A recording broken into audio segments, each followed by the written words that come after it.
Сәлем достар, мен сіздерге бүгін ерекше салат түрін көрсеткім келіп тұр. Менімен бірге болыңыздар. Брокколи мен цветная капустамызды тұзды суға кішкене лимон қосып 3 минутқа қайнатып алдық. Қайнатылған картофель турап салатымыздың құрамына қосамыз. Корнишондарды саламыз.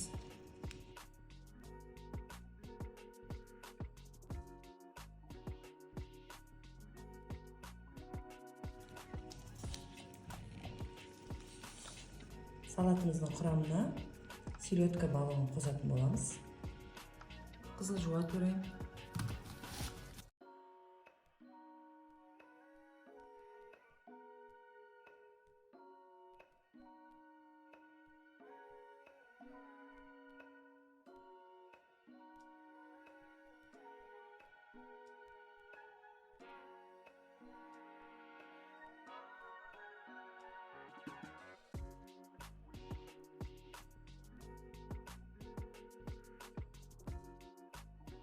Салатымызды араластыратын соус дайындап аламыз.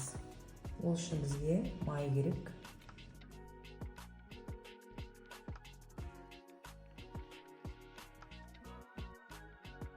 Лимон суы.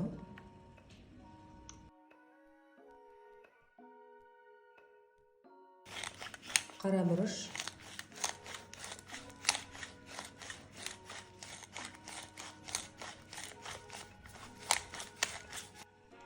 Тұз.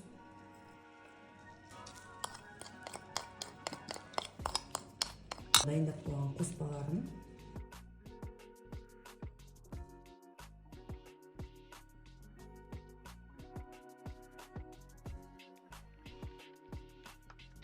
Салатымды араластырып алдым. Енді осының бетін жауып 1 сағатқа холодильникке қойып қоямыз.